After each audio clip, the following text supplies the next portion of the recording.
وصفة اليوم هي الكبة المقلية المقرمشة بكل تفاصيلها. رح أذكر كل التكات اللي بتخلي الكبة تطلع معنا لون ونكهة وقرشة غير شكل. أول شي عندي نص كيلو من البرغل الناعم، فينا نستخدم الأبيض أو الأحمر. نص كيلو بيطلعوا كوبين معياريين وتلت. الكوب المعياري بقصد فيه يعني اللي قياسه 250 ملي للسوائل. بتطلع فيهم إذا فيهم شي بحصة أو أي شي. بعدين أنا ما بنقعه بالمي السخنة، فقط بغسله بالمي العادية من الحنفية. بغسله حتى أتخلص من الغبرة، وهلأ باخدهم بحطهم بالمصفاي وبرخي الحنفية شوي عليهم ومنجيبهم بفضيهم بنفس الصحن وبغطيهم بتركهم نص ساعة، نص ساعة تماما بيصيروا جاهزين حتى نطحنهم بماكينة الكبة على الثقوب الناعمة. إذا رح نستخدم الثقوب الناعمة لطحن البرغل واللحمة. هلأ بعد مرور نص ساعة بنشوف كيف هيك صار كأنه ناشف ونفشت الحبة وضاعف حجمهم. بضيف لهم بصلة بقطعها، بصلة متوسطة الحجم بقطعها هيك قطع صغيرة، وشي ملعقتين صغار ملح. فينا نضيف نص ملعقة صغيرة فلفل أسود ومثل كمون، وراح أضيف ملعقة صغيرة من البابريكا. ما في داعي نكتر كتير بهارات مشان ما يغمق لون العجينة. بحركن وهلأ راح أفرمن أول دورين على الثقوب الناعمة لوحدهم، وثالث دور مع اللحمة، لأن اللحمة اللي عندي هي ناعمة. إذا كانت قطع ومانا ناعمة بنفرم اللحمة مع البرغل الدور الثاني والثالث، وبنستعين بكوب مي عادي من الحنفية. لما هيك نحس إنه الماكينة ما عم تسلك أو البرغل ما عم يسلك كتير بالماكينة، بنحط ملعقتين مي. يعني ما منضيف كتير، كل ما منحس انه ناشف البرغل كتير بالماكينة منضيف شي ملعقتين فقط. هلأ فرمتن اول دور وهلأ الدور الثاني. اذا شايفين اللحمة اللي عندي مفرومة، لذلك ما رح حطها غير ثالث وجه او ثالث دور. عندي ربع كيلو، يعني نص كيلو برغل بده فقط ربع كيلو من لحمة الهبرة، لحمة العجل. شايفين الدور الثاني بضب البرغل بهاي الطريقة وفرمتهم مشان نختصر الفيديو. هلأ الدور الثالث بضيف اللحمة وبضيف لها نص ملعقة صغيرة ملح، بخلطهم شوي صغيرة مع البرغل، وراح أعملهم مثل الأصابع، يعني مثل ما عملت الدور الثاني بعملهم أصابع وبنزلهم بالماكينة. وبضل كوب المي على جنب هون. لما نحس انه كتير العجينة ناشفة بنضيف مثل ما قلت ملعقة او ملعقتين من المي بالماكينة. ما رح احتاج كتير مي، يعني عندي نص كوب ما احتجت غير نصهم، يعني ربع كوب. اذا شايفين بعملهم اصابع وبنزلهم بالماكينة وبخلص كل الكمية بهاي الطريقة. اذا مثل ما قلت نص كيلو برغل بدنا نصهم لحمة عجل، لحمة هبرة فقط كافي، وقية وربع. هلأ خلصتن، ضفت ملعقتين مي وبعجنهم. العجينة كتير ناعمة ومثل المرهم وما بدها عجن كتير أبدا، دقيقة واحدة أو دقيقتين وخلص جاهزة. فينا نحطها هلأ بالبراد، إذا فينا نعملها قبل بيوم المساء ونحطها بالبراد مو الفريزر، أو بنفس اليوم. هلأ بمقلاي حطيت شي 4 ملاعق من الزيت النباتي، وإذا كان عنا قلوبات مثل الصنوبر أو اللوز منحمصهم بالأول بنفس الزيت قبل ما نضيف اللحمة. بالنسبة للحمة، إذا نص كيلو برغل بدهم حشوة شي وقيتين لحمة، لحمة مجرمشة يعني ما ناعمة كتير، لحمة غنم طبعا يفضل يكون فيها نسبة من الدهنة.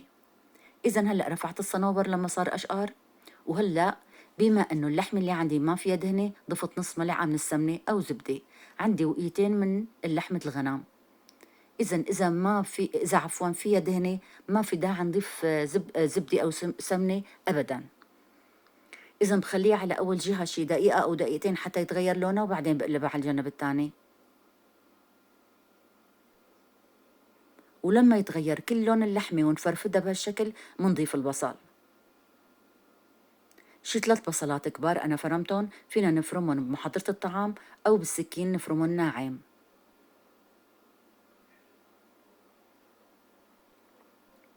إذا هدول البصلات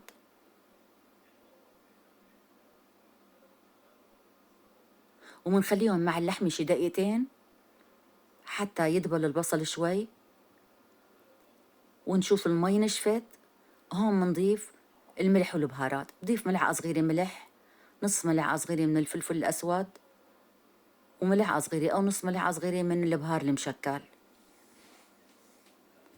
وهلأ منطفي النار تحتهم ومنضيف الصنوبر أو اللوز إذا كنا محمصينهم. بالنسبة للجوز كمان بعد ما منطفي النار إذا كنا بدنا نضيف جوز نص كوب مثلا منقطعه بالسكين مثل لما نعمل مكدوس قطع صغيرة، وكمان بنضيفهم بهاي المرحلة بعد ما منطفي النار. إذا ضفت الصنوبر بحركهم وبفضيهم بصحن منشان يبردوا، لأن ما بيصير نشكل الكبة وهنن سخنين.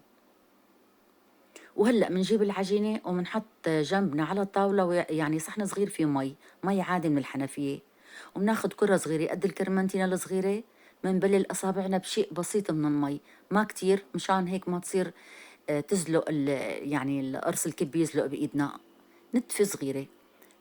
إذا بالسبابة بنفتح هيك ثقب بالكبة وبنحاول نرقق جدار الكبة كتير منيح، وهذا أهم شي لازم تكون العجينة رقيقة. بنحط كمية من الحشو ونترك شوي فراغ شي نص سنت فوق أعلى القرص منشان نقدر نسكرها من الجنبين ومندببها، يعني هيك منشان تصير هيك شكلها حلو. بعدين مندحرجها بين راحتي اليد وبهالشكل بصير قرص الكبة. إذا بنبلل أصابعنا أول شي وبناخد قرص صغير بنعمله على شكل كرة، بعدين بنحاول نفتح ثقب بالسبابة منرققها قدر الإمكان، بعدين منحاول نجس الطرف أو العجينة بين السبابة والإبهام حتى نشوف وين في أماكن سميكي منرققها بهالشكل. إذا منرققها بعدين كتير منيح ومنحط كمية منيحة من الحشوة، ما في داعي نبالغ بكمية الحشوة بقلب القرص الكبة، لأنه بتتشقق لما نحط فيها كمية كبيرة وما يضل في مكان لنسكر بنحسها بتصير تتشقق. هيك ما في داعي كتير نكتر، خلص نترك شوي صغيرة فاضية وبعدين نسكرها. بالنسبة لكمية الحشو هاي وقيتين لحمة، حتى لو ما ضفنا لوز أو جوز أو لوز أو صنوبر يعني كافية، وقيتين بيطلعوا كافيين جدا لنص كيلو برغل، بتطلع كمية الحشوة ممتازة بقلب راس الكبة. بالنسبة لعدد الأقراص بيطلعوا تقريبا شي 32 قرص من نص كيلو برغل. إذا شايفين طريقة تشكيلهم كتير سهلة وحلوة، مثل ما نكون شايفين بنفس الوقت اللي عم نفتح يعني ثقب بالكبة بنكون بإيدنا الثانية عم نلفها بالعكس، وبهاي الطريقة بنحاول نرققها أكتر، وهيك بتكون صارت جاهزة إنه نحط فيها الحشوة.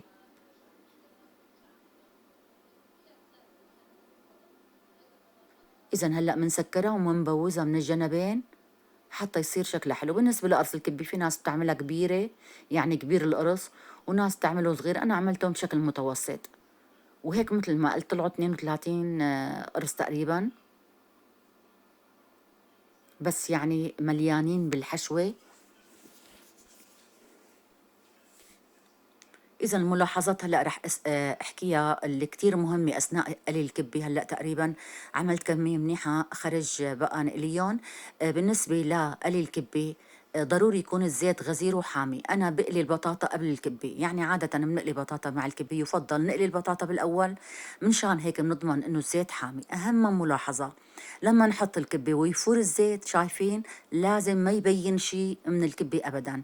إذا بين شيء من قراص الكبة معناها هدول بيكونوا معرضين إنهم يفتحوا بالزيت، يعني يفلشوا بنقول بالزيت.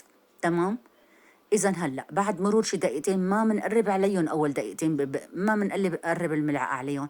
بعد مرور دقيقتين بنخفف النار نتفة صغيرة، نتفة شي بسيط يعني، وبنقلبهم على الجنب الثاني كمان بياخدوا شي دقيقة ونص لدقيقتين. إذا منخفف النار مشان تستوي العجينة، يعني ما بدنا إياها تتشلوط من برا يعني تاخد لونه وما تستوي العجينة، لذلك منخفف النار شيء بسيط ما كتير، وبنرفعهم لما يوصلوا لهاللون الحلو هاد، بنرفعهم وبنحطهم على محارم المطبخ وبنضيف المجموعة الثانية. إذا أول دقيقتين لما نحط راس الكبة ما منقرب الملعقة عليهم نهائياً، بنخليهم شي دقيقة ونص لدقيقتين لحتى يبلشوا ياخدوا لون، وبعدين بنقلبهم على الجنب الثاني ومنخفف النار شيء بسيط، يعني بضلوا فوق الوسط بس أقل من أعلى شي. طبعا نحن أول ما حطينا الكبة بالزيت المفروض تكون النار على أعلى شي، يعني الزيت غزير والنار قوية لما منحطهم أول دقيقتين. وهيك إذا قلينا كل الكبة شايفين ما أحلاها هاد هو شكل اللون المثالي للكبة الحلو كتير. قرشتها يعني هون أنا ماني مطلعة الصوت، صوت القرشة بياخد العقل. بعدين مليانة بالحشوة، وكمان يعني صفة أخيرة، هي مفروض تكون العجينة رقيقة، عجينة الكبة رقيقة ما تكون سميكة. إذا وصفتنا للكبة اليوم كانت هاي هي وصفة الكبة المقلية المقرمشة بالهبرة، بس مثل ما شفتوا ما ضفنا هالكمية الكبيرة من الهبرة، ضفنا لكل نص كيلو برغل ربع كيلو فقط من لحمة العجل. بتمنى تكون وصفتي لليوم نالت إعجابكم أحبائي. إلى اللقاء مع وصفات جديدة، وألف صحة وهنا مني أنا هنا.